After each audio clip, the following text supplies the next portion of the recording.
Welcome, comrades, to the second episode of Memphis Manifestos, Mid-Southerner's Guide to Practical Revolution. I'm your host, Buck, and today I have with me Miss Pearl Walker.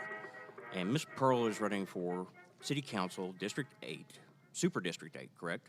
Correct. Position 1. Correct. So tell me something about that district.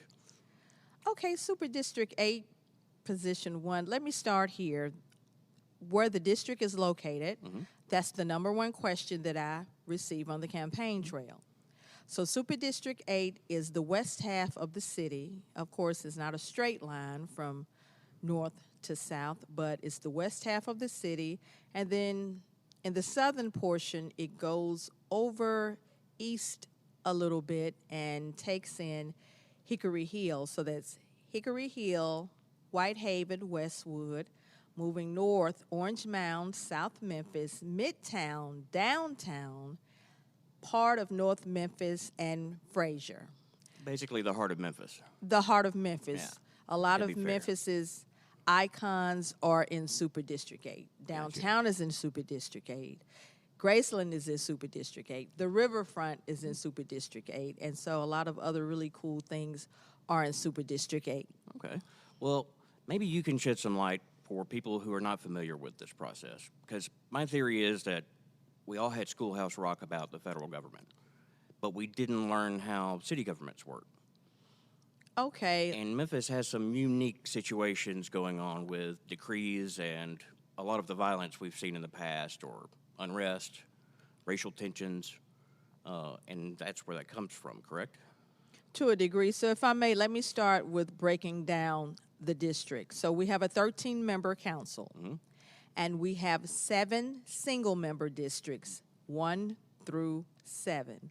And then we have 2 super districts, 8 and 9. Each super district has 3 positions, 3 representatives each. And these 3 representatives are equal. There's no hierarchy. The super district is not divided into 3 sections. It's just equal representatives, equal representation. So everyone has 4 council representatives. A lot of people don't know that. You have 1 from your single-member district, 1 through 7, and then you're going to have 3 from your super district, and you will be in either Super District 8 or 9. So I want to offer that as well. Yeah, that's one of the more frustrating parts of this process.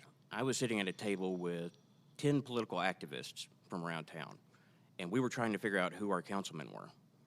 And there is not a very good way to do it. There's a phone app called Go Vote.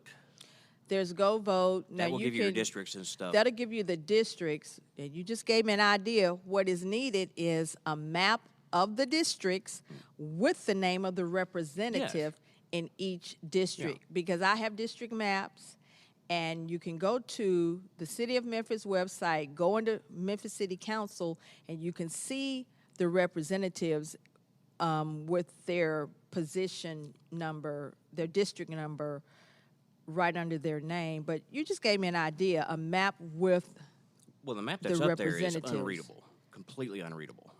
I mean, it's got every single street on it. It's like a PDF, and it has minuscule letters in it. You have to move it and scoot it and move it and scoot it. And Like something from 1998. It's very bizarre, but it seems intentional. I mean, I cannot understand why else would you make it so difficult for someone to find out who they're voting for? yes, you would want things to be, that comes under user-friendly. Yeah, you would want that to be user-friendly. But if you can go back to that question again, but yeah, I did want to break down the districts. Well, what kind of tools do you advise people to get involved with the city? Because making that first step is kind of hard. If somebody hasn't done this before, it can be intimidating. Tools meaning running for office? Running for office or just becoming a part of someone's campaigns. Because these campaigns are devoid of party, correct? And that's a legal requirement? Yeah, this is nonpartisan race. This is a nonpartisan race. And actually, for the super district races, the person who has the majority of the votes wins the race. There's no runoff. There's no runoff with super districts. And actually, I'm not for super districts, although I'm running for a super district race, but I would like for us to go back to all single member districts, whether that be 13 or 9 or 14. But I would like for us to go back to the single member districts. Now, as far as a person getting involved in politics, it's a complicated piece. I don't want to say complicated. That sounds kind of intimidating. But let's just say that there are a lot of moving pieces, and there's a good, better, and best way to do anything. And these days, we also have the technology component that makes phone banking information so easy. makes information more readily available, more abundant, more accurate. It can help things move along at a faster pace. In certain instances, it can definitely save you time and money. But the name of the game is voter contact and voter engagement. And so depending on whose information you're looking at, what strategists you're listening to, that can be interpreted in different ways. But you have a win number. Every race has a win number. And when you calculate your win number, okay, so my win number, I've received 3 different win numbers. Let's go with the one that was in the middle, 25,000. And so my district has 191,000, yada, yada, yada, plus registered voters. And the voter turnout is low, of course, so, it's around 20% or something like that. It's higher during presidential election years. But anyway, so let's say my win number is 25,000. Now, on paper, I'm supposed to engage 25,000 voters 3 times. I'm supposed to connect with them 3 times before the election day. I got you. And so that contact that's via door knocking or mailer, those are the most, they say, accurate ways of targeting your canvassing, your messaging. Now, the mailers, they have to go in the mail. They have to be have the U.S. Postal Service if it's in the mailbox, mark it has to on have a stamp, right? Yeah, so if you can't just place it in the mailbox, and that's with anything, a flyer, anything. You can't place it in the mailbox without postage. You can put it on the door if you knock a door and a person is not there. But that's one thing that a lot of people don't know. You cannot just stick the literature, regardless of what it is, even if it's in a sealed envelope. You can't stick it in a mailbox. And so there are other, rules that you have to go by, the campaign finance laws. If you can collect a donation, and I am collecting donations, you guys. You can collect a donation of any amount. If it's over $100, you have to record the person's name, address, occupation, and I think phone number. You have to record it. And then if it's $1,000 or more, you also have to report who that donor was, whether it's an individual or an organization. A lot of people don't know that. So when you donate to someone's campaign and they're asking you for that brief personal information, that's per campaign finance law. So with any amount, those websites are set up to get your information, because a person may donate $25 today and $75 at another time, and so that's $100. And even if it's just $25, it's a possibility that you would give again, so that's why they want your information. What's been the most surprising part of running a campaign so far? This is your first, correct? Correct. Mm-hmm. And I know you from your Facebook group, Memphis Raise Your Expectations, and you had a symposium at Minglewood Hall for ranked choice voting. That was the first time I met you. Okay, so I saw you and Carlos there. Okay, yeah. So to go back to that, so what you're referencing, so we had the RV on the referendum last year, and things pop up randomly on that page, and this had popped up before about a forum for something else or something of that nature. It is a very And I was passionate like, group of people. Very passionate. Yes. And so Spend an enormous amount of their spare time, like a lot of time, and apply their expertise to stuff that, it's some great frankly, information. the media is not doing right now.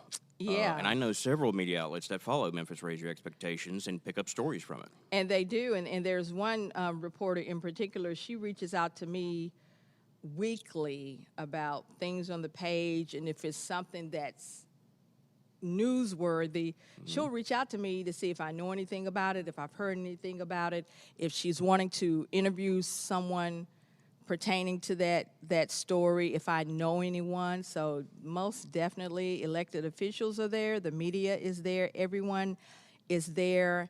And since we're talking about the page, because I'll go back about the forum, but not Sunday of this week, Sunday of last week, I was in church.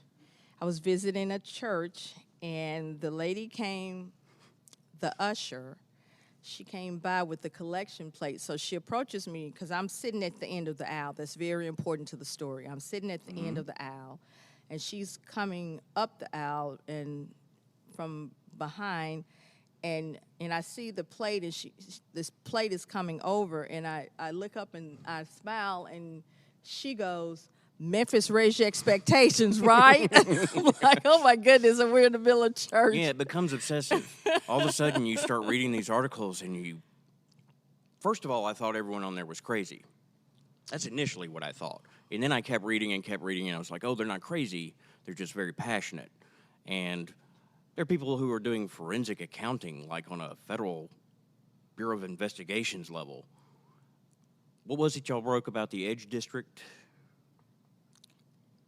Well, with the Edge Board, we have been, I can't talk about the Edge Board without talking about Memphis Tomorrow. Okay. So we've been talking about Memphis Tomorrow. A lot of people have been talking about Memphis Tomorrow. Memphis Tomorrow had something on their website that said in so many words, you can bring your business to Memphis and you don't have to pay high wages.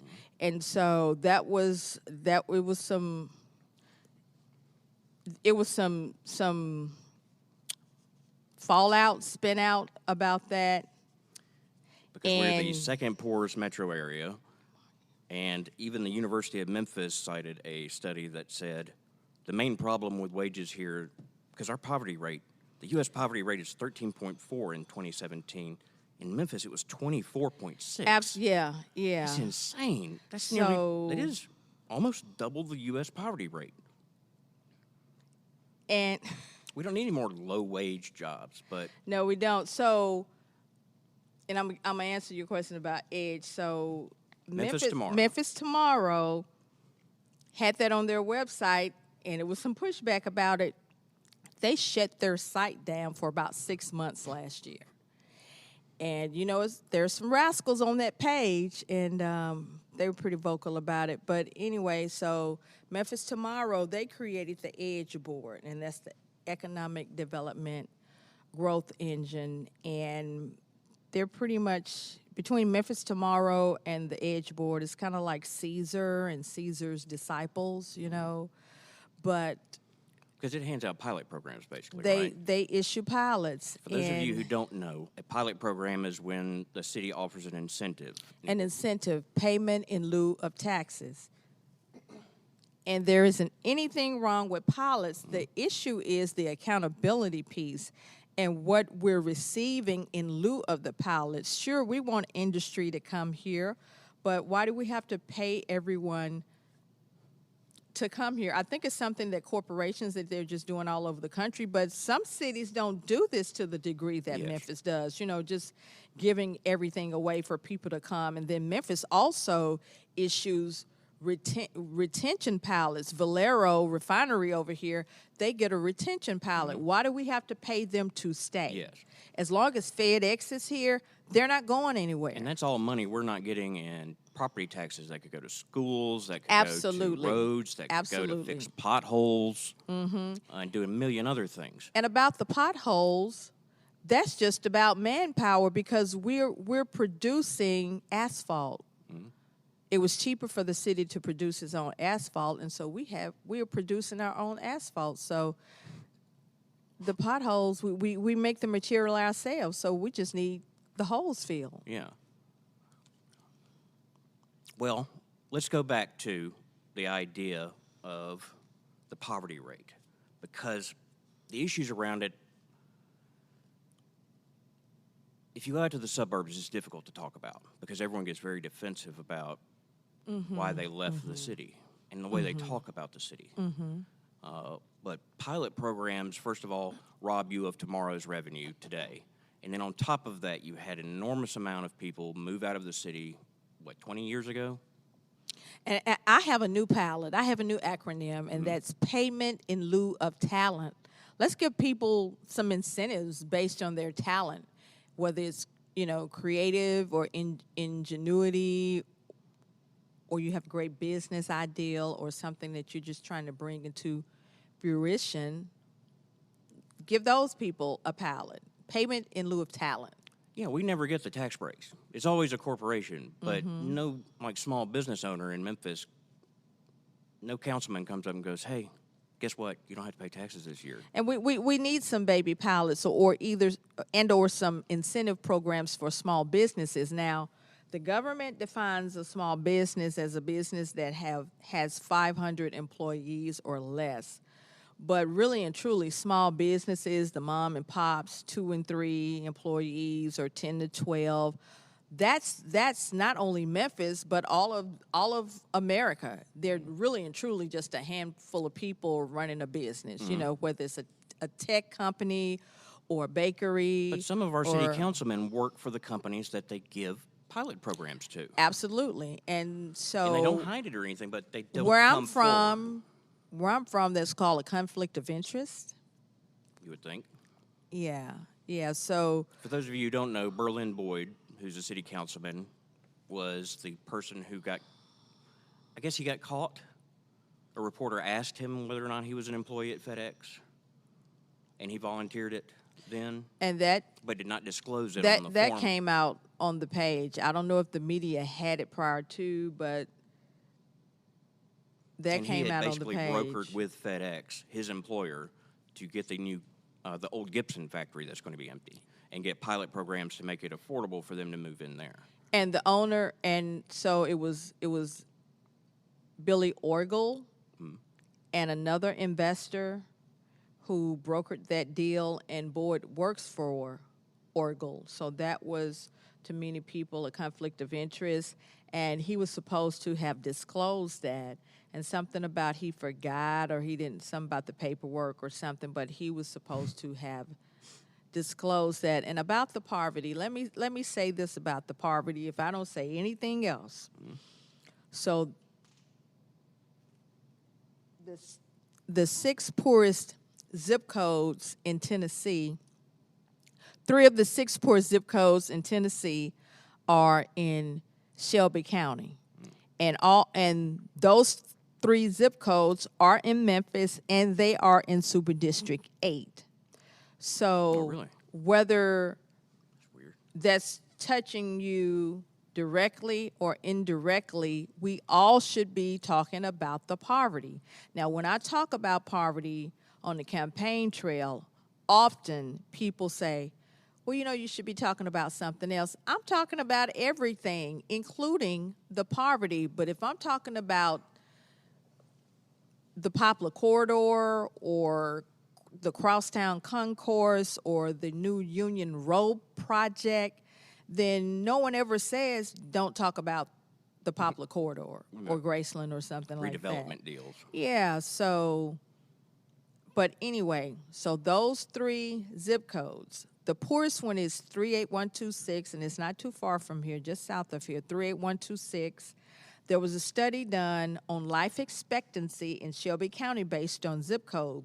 The zip code with the highest life expectancy is in Collierville, and the lowest life expectancy is in 38126, just down the street, and the difference is 14 years. Oh.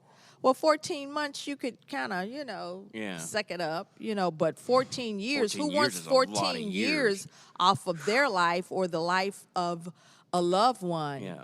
And so... And the causes are myriad. I mean, there's pollution, there's crime, poverty, violence, lack drugs, of resources, the quality of life is less than access to... And this is my point. Anyone reasonable who tells you that healthcare. the only way to fix it is to hire more police is missing some aspect of this problem, because it can't just be solved by police. It's going to take social workers, it's going to take counselors, it's going to take doctors, but they never talk about that. It just seems too easy to go to the blue line. Well, solving poverty, solving any problem, you solve the problem first by defining the problem. We want to know what caused the problem. What are things currently existing that are contributing to the poverty? And then that's the approach that you take. But in addition to things we've already made reference to about lack of resources and employment and things like that, we have to dig deeper, and we have to bite the bullet and ask ourselves the question, why do we have a disproportionate poverty rate? Why have we had it for so long? Because you have balance and nature and probability and science and all of that. And so it's against all of that. It's exceptional. So we got to look at it from the standpoint of why is it so exceptional? And based on the information that I have been exposed to, there are people in Memphis who are making choices that are contributing to the poverty. Poverty is big business in Memphis. Yes. A lot of people make money off of poverty. Yes, ma'am. The nonprofits here, the nonprofit CEOs, they make their salaries are more than any of the nonprofit CEOs around the country.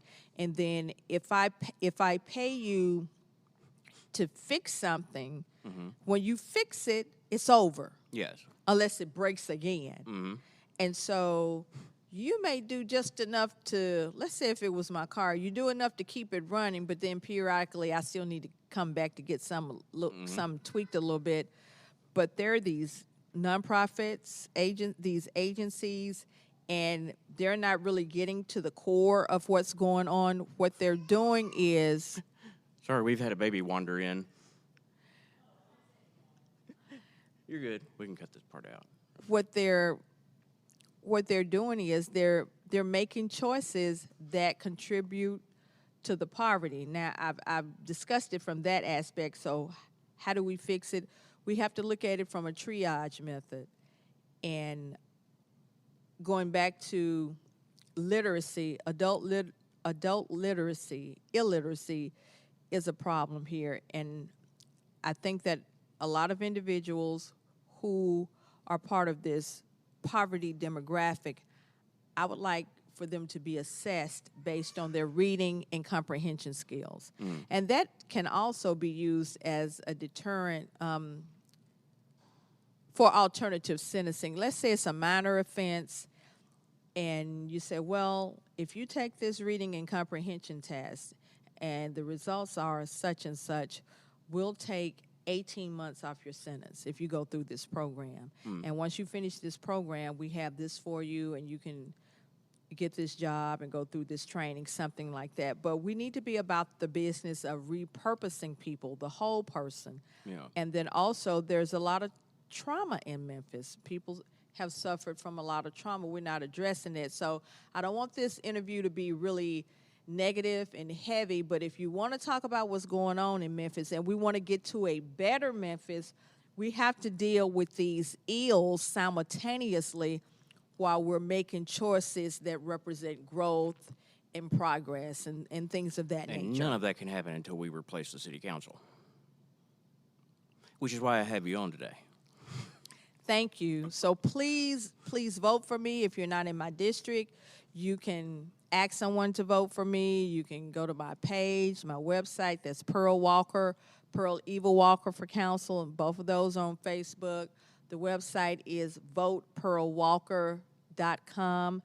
You can donate. It takes money to run a campaign. Especially what is the when money you're not used taking for? It from corporations and stuff. So what is the money used for? The mailers, the yard signs, the T-shirts, the vote builder. How do you and walk it the just balance adds up. between getting contributions and getting contributions from people who think that it will buy them access? No one has approached me Well, with a. I haven't been approached with anything like that. gotcha. Well, that's good. But if it's, I have a feeling that can't be said of all the city council members. but in fairness, if it's what I judge to be out of integrity, then I'm okay with that. Let's say if it was, I guess, a human rights organization or something like that. Yeah. I think that would be Or like the Sierra Club. okay, or the Sierra Club, or something like that. I got you. Mm-hmm. Well, we're going to take a quick break, and then we do Pick Our Poison, and we will ask things about Memphis's future. Okay, great. Awesome.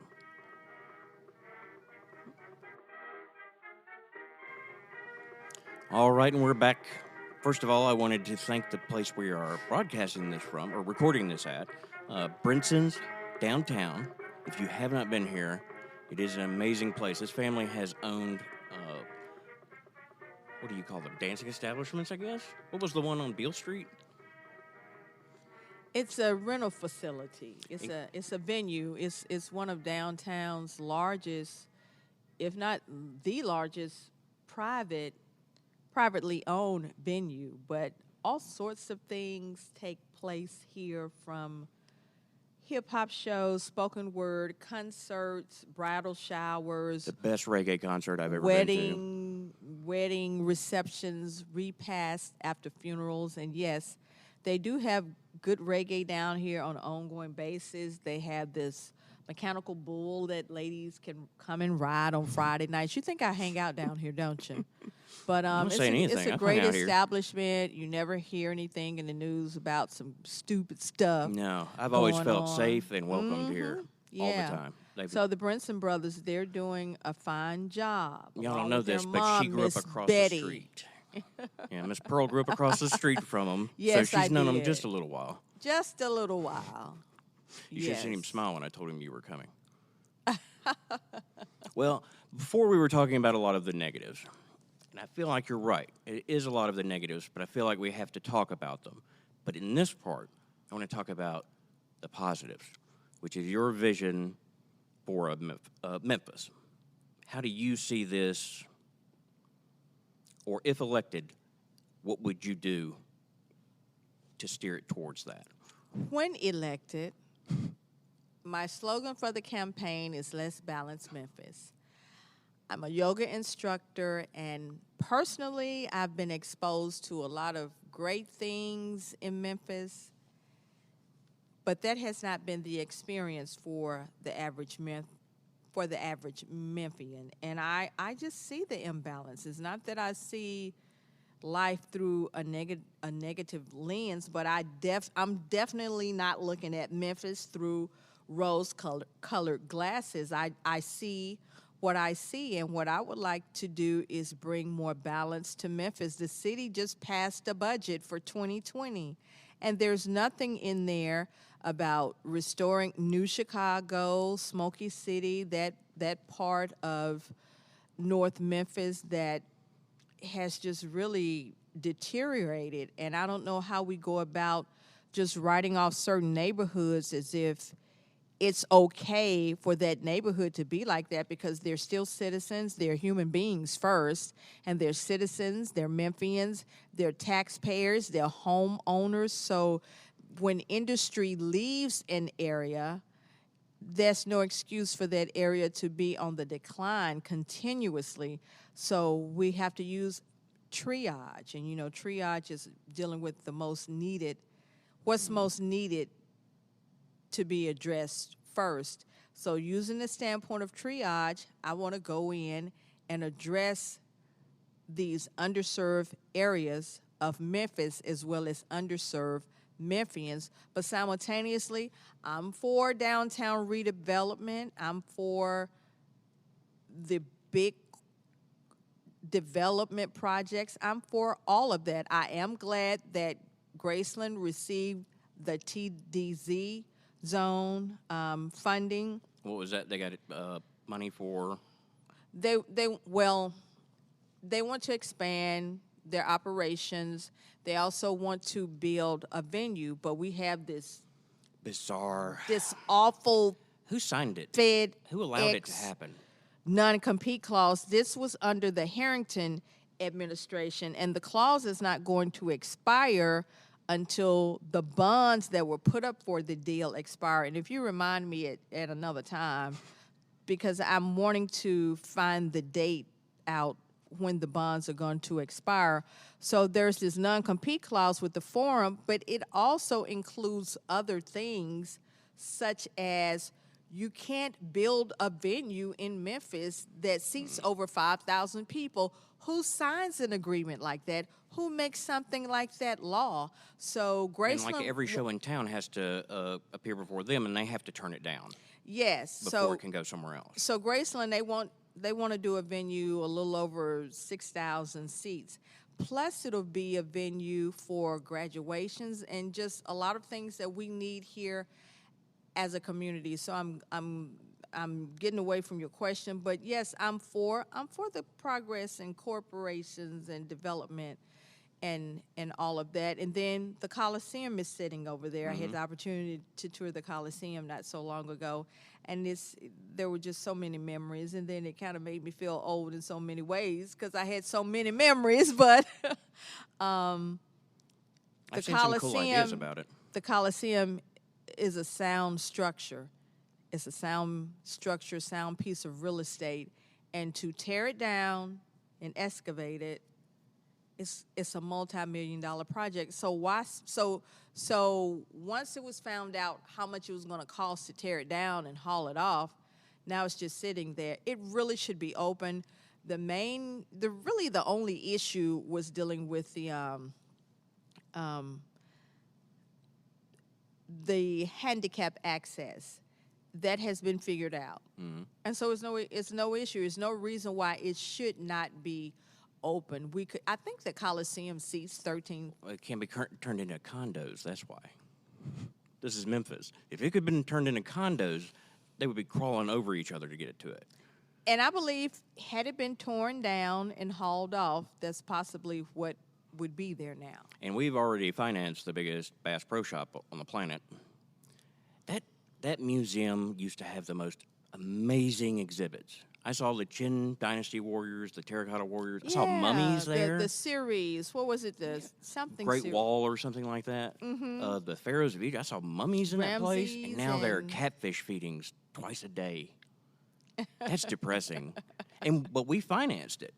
The people of Memphis. We financed it, and we keep taking these sucker deals and going back to the 1979 Jobs Conference with then Governor Lamar Alexander, and we were supposed to, that was to usher in, 79 mind you, that was to usher in this new era of technology that was on the other side of technology. And so Carol Coletta and some other people didn't want that, and when the conference was over, they decided to make Memphis this warehouse distribution hub. Well, it's about distribution anyway because of where it's logistically located. So this I-40, I-55 intersection just across the bridge logistically is the center of the United States. Yeah. But so that was a major boo-boo. We keep having these major boo-boos, and then back in the early 70s, they wanted to bring I-40 through the center of Memphis. And because that would have touched our precious Midtown and the zoo, those people fought and they fought and they fought, and they stopped a federal interstate from coming through the city. So if you ever wonder why we got the 240 loop, so 40 comes in from the east, and then you get the loop right there at Sam Cooper, and it comes around. And then, but it picks up again right by St. Jude and takes you over the bridge, but it was supposed to come through the center of the city.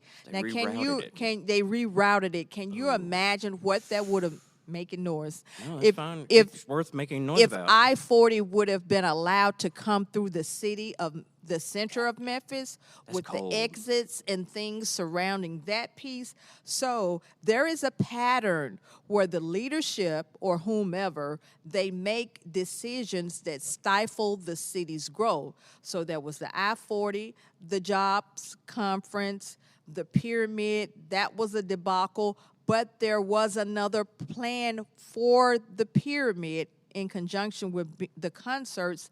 The late state representative Teddy Withers, son of photographer Ernest Withers, he was a state rep, youngest state rep to ever be elected from the area. I think he was elected at age 22 out of the Walker Homes area, Southwest Memphis, the first community in the city.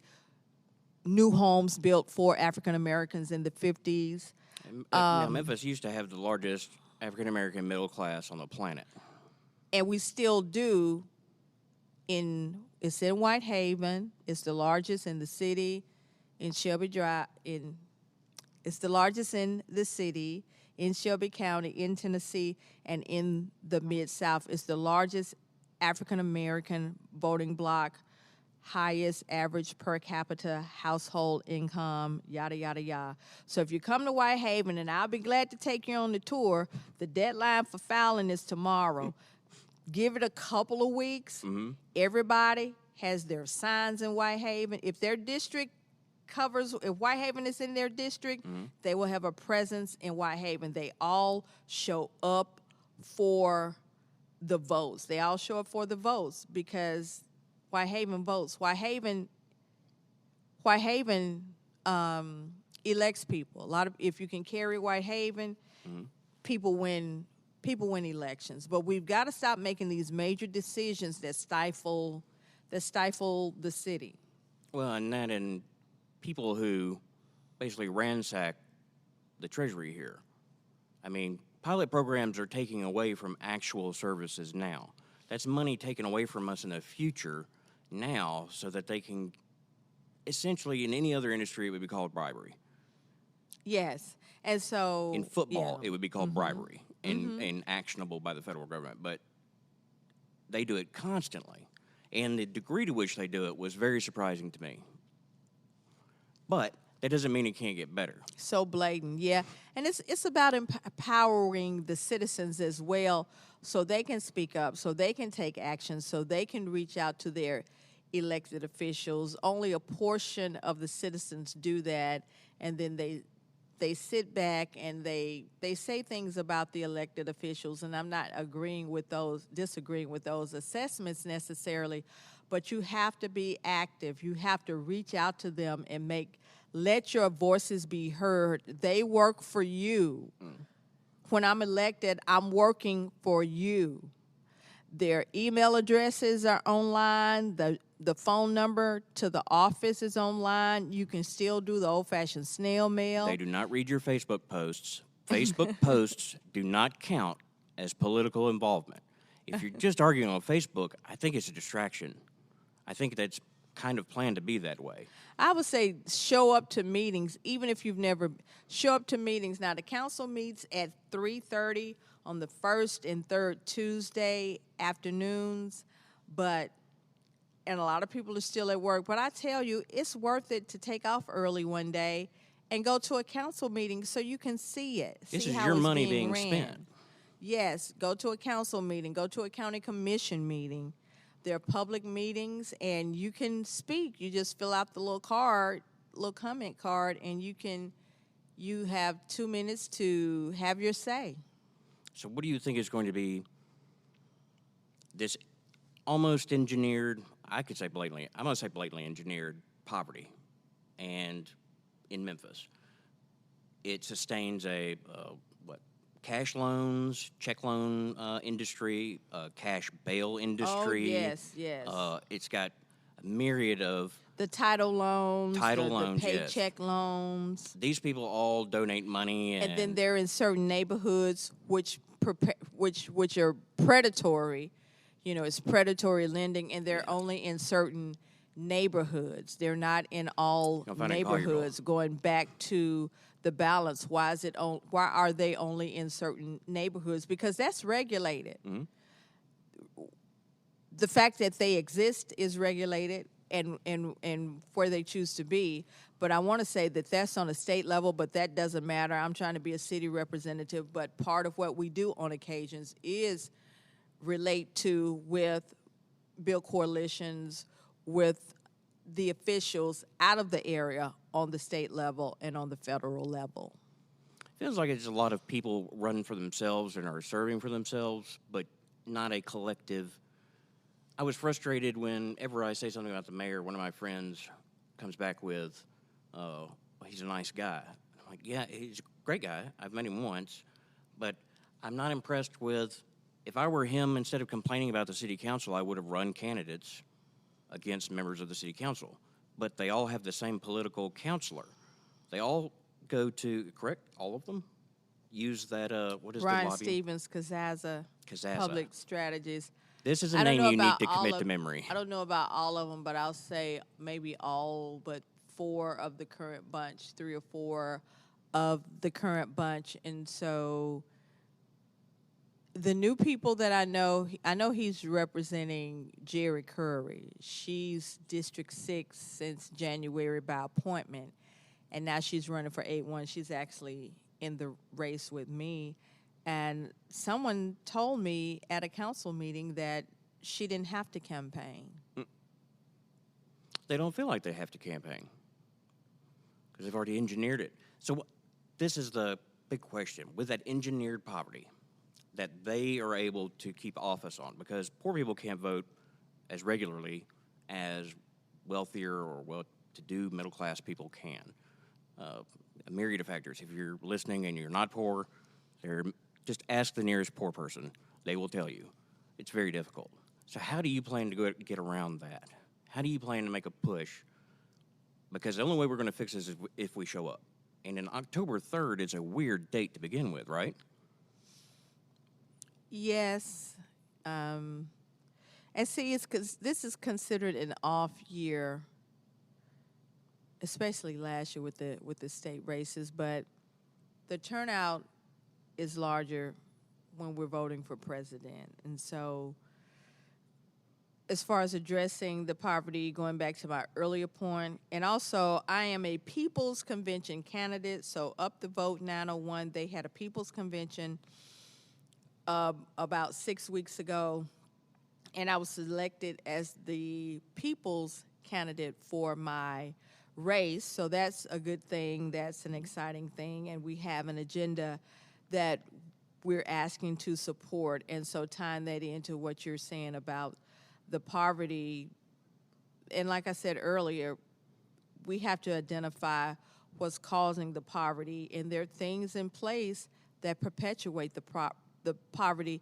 And I don't know if it's that some people they just don't see it, or they just figure, okay, I'll put it like this. You know, it's something in the Bible about the poor will have with us always. And I don't disagree with that, but not to this extent. Yeah. Not to this extent. And so I'm maintaining to this extent, it has to be engineered. It has to be institutionalized. And we have to look at the structure, the paradigm that is perpetuating the poverty, the institutions that are perpetuating the poverty, and simultaneously dealing with the individuals who are most affected, who are most impoverished, and building them up with a whole, dealing with the whole person. But we have to get people to work. We have to make the connections. We have to get the information out there. And I'm not saying that there is no information out there, but I'm out and about, and I'm on the campaign trail, and I'm sharing things with people, and they're saying that they didn't know or they don't know. And so we need to bridge that communication gap as well. Now, when I'm elected, my town hall meetings, I'm going to have town hall meetings that are reflective of the ones that currently take place, that are dealing with issues, things of importance to the constituents. But simultaneously, I want to have some youth town hall meetings. as well, and hear from them and have some people who are bringing forth resources to the table. Not necessarily a job fair, but if you're seeking employment, let's sign this list and your grade level and whatever, or background level, and let's follow up with these young people and pairing them with information that they can use. And as far as communication goes, I would like to have a Spanish-speaking interpreter at my town hall meetings, and also an interpreter for the hearing impaired. Okay. All right on. Well, thinking ahead, 2050 is a big year. 2050 is a long ways away. If it doesn't blow your mind too much, what do you picture this city like in 2050? Because I think long-term vision, right now people are just fighting to stay the same as we were like 5 years ago. If we don't do something major in terms of like an infusion, if we don't do something major, the city's going to die. And I'm going on record in saying that. We have to do something to stop this downward spiral. And right up the street here, well, we're in downtown, so this downtown redevelopment and the Union Road project, and they're redoing the convention center, and they're doing things to get certain things and certain people and activities and events to come to Memphis, and I'm for all of that, but it's such a contradiction because these cities that we're trying to be like and grow like, they have progressive mass transit systems. Yes. When you go to other cities and visit, you don't have to rent a car. In addition to the Uber, you can catch the bus, you can catch the L train, you can catch the subway. But here, you can't use public transportation to get around as a tourist, since we're so big on the tourists and tourism, and I'm not knocking that either. Shout out to Graceland, the second most visited home in the United States after the White House.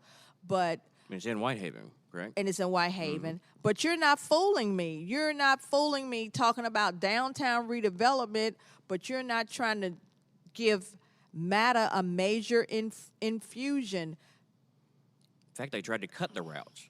I took it for a year, and the first time I took it, someone explained to me, MATA's not for you, MATA's for FedEx to get employees back and forth. And I didn't really think anything about it until, as I kept using it, it ends pretty early at night, and it ends even earlier on the weekends than it does on the weekdays. Yes. Which makes no sense. I know, but we're supposed to be trying to make choices to become this real city, this bustling metropolis, and that's all I'm saying. One initiative has to mirror the other. You can't say we're trying to be progressive when it comes to this, and then we're 20 years, 30 years behind when it comes to certain other areas. Back to let's balance, let's bring balance, let's make everything progressive and moving forward. And I'm not speaking about a utopia. This poverty piece is disproportionate. So when you're thinking about public safety and some other ills, we have to address the poverty. And everyone should be talking about the poverty. There are people living in horrible conditions here. It's been sort of shocking. There are people who should be making macaroni pictures somewhere all over. And I don't mean that to get rid of them or something. I mean it to get them help, because Memphis is not the place you want to be sleeping outside. It is hot. There are mosquitoes. It's just terrible to see people treated that way. But while you're not fighting for a utopia, if everything went right, what is your goal? What Memphis are you shooting towards? Yeah, you were asking about the utopia. So not necessarily utopia, but let's say we make good choices and we do what's needed. I think that the population would be bigger by at least 30%, because making these choices would keep people here and attract people here as well. Poverty as we know it would be in the past, and hopefully a distant memory. We would still have poverty, but not nearly to the degree that we do. I think that there would be, I see more balance in neighborhoods. Certainly you would still have the different income level neighborhoods, but you wouldn't have all of this blight. I wouldn't see because did you say in 2050, and then you have 2050, yes. and then you have the technology, and I think about the Jetsons, maybe not that far ahead, but the Jetsons and Star Trek, because that's where we're headed. We're headed to this futuristic lifestyle, and I also think that there would be less stuff and less trash, Junk. less stuff, less junk. One reason why it would be less trash, because we wouldn't be eating this junk food, this fast food that contributes to a lot of the trash you see on the streets, the wrappers, the cups, everywhere, and all of that. It would be a cleaner city. It would be a safer city. It would be a healthier city.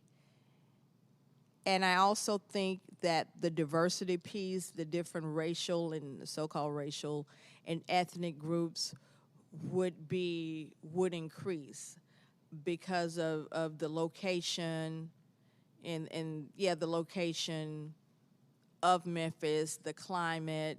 I don't know where we'll be then with the climate change, but that's some for real stuff. Yeah. But I do think that Memphis would be a great southern city, a great southern metropolis. That's what we talked with Carlos, and because, like you said, this is the heart of America. This is basically, and everything can come out from here. And no more super districts. And no more super districts, too. But just touching on one more thing, because you're right, we're headed that direction, but we have no politicians who are talking about a future. In my opinion, I don't hear anybody talking about this future. I don't hear anybody running for council really, imagining a Memphis in 2050, except for you, of course. But I feel like we don't articulate it. And one of the ways that bites us is MLGW. Let's talk about MLGW. What do you see happening to MLGW in 2050?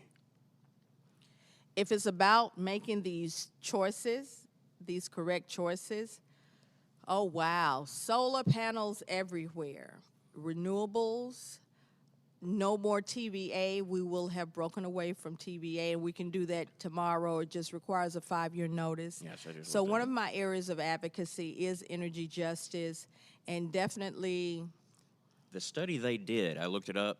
The study they did, I did a search on their University of Friends of the Earth did a study that was talking about weatherizing and upgrading our energy system. Well, MLGW did their own study about diversifying their power supply.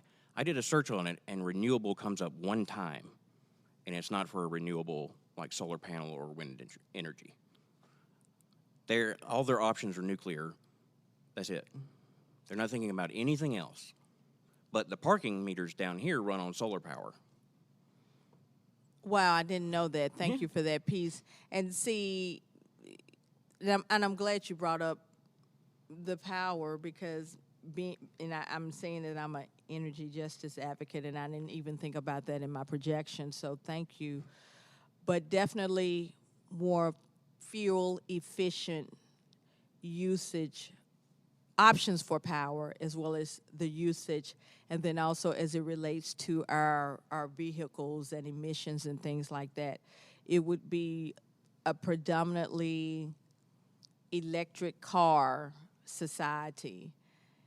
And in addition to the electric cars, I'm sure that there are some other, thanks to the technology, there will be some other options for us in terms of transportation, ways to fuel transportation in addition to the electric cars. The pollution now is just suffocating the city. But and it has real health concerns, too. And so energy, health is connected to energy. There are a lot of things connected to energy. The health, our how we live, where we live, the materials that homes are made of, all that's connected to energy. Memphis has some of the highest utility rates in the country, meaning the percentage of your household income that is spent on utilities. because of the poverty. And then people who are poor are more than likely to live in dwellings that are less fuel efficient. And so if a dwelling is not fuel efficient, then you're going to use more energy to heat it or to cool it. It's a cycle of poverty. Yeah, yeah. So with our seniors, they're spending as much as, on average, around 27% of their monthly household income on utilities. Now, there's a revolving door between City Council and MLGW, though, correct?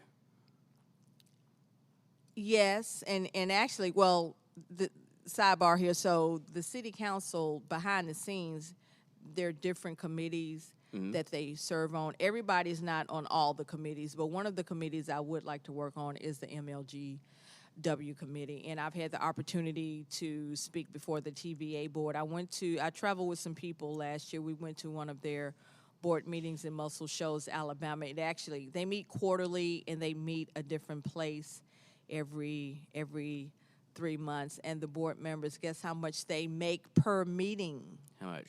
$10,000. 10,000. How many meetings do they have a year? They meet 4 times a year, and the meeting's just a couple of hours. $40,000 for a couple of hours in a meeting? Yes. That's insane. Per member. Per member, and I think it's a 10-member board. That's $400,000 a meeting of taxpayer dollars. They can afford it. They can afford it. Every time I think I've found something that is just, okay, I'm gonna breathe. I'm breathing. This is the kind of stuff that I feel like when I tell people, they look at me like I'm crazy. TVA has made some bad investments, and so they're trying to recoup some stuff, you know. And they're covering up for the Ash Lake spill up in North Carolina, correct? Because of our contract with the TVA.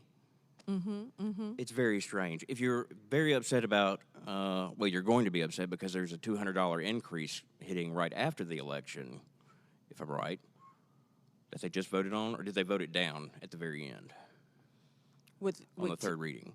They were going to do a rate increase, but it was going to be effective after the election. So nobody noticed the bill. But that's not like $200 a month. Okay. I'll be glad to follow up with you offline, right. and we I'll put it on the website. Get a clarification for that. But yes, they were postponing something until after the election. Well, that's how it goes. Until we get more involved and until we do something about it. 90% of women showing up, right? Absolutely, absolutely. Give us your website one more time. VotePearlWalker.com. On Facebook, personal page, Pearl Walker.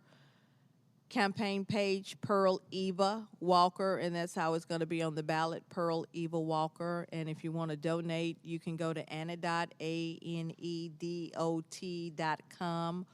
or actblue.com and just look up my name, and you can donate that way as well. Full disclosure, I have donated. You have. Thank you so much. I did. One of the first just a couple of bucks. It wasn't much, but it's my cigarette money. And you donated. From quitting smoking. And you donated for my Emerge Tennessee as well. Yes. So I completed that program in April, and that actually was a fundraising. That was an exercise in fundraising. So it's Emerge Tennessee is a program for Democratic women, and it's part of Emerge America, and it trains us to be candidates and how to campaign and things like that. And so it was a great program. Instead of having to learn as you go. Yeah, it was still for 6 months. And so the cost of the course is about $4,000, but $700 of it we have to come up with ourselves. And so that was an exercise in fundraising, and I raised all of my $700 thanks to you and the generosity of some other people. I get their idea, because that's ideally what fundraising is supposed to be, is raising money shows that you have a network, not that you're the way it is interpreted now. Mm-hmm. But if you want to help out, go to your website. Someone just hit someone's car. It's fine. It's totally fine. Nobody's dead. Anyways, Thank you to Brinson's. Take a Thank bite you, out of Memphis. Brinson's. Woohoo! Thanks. And thank you. Thank you.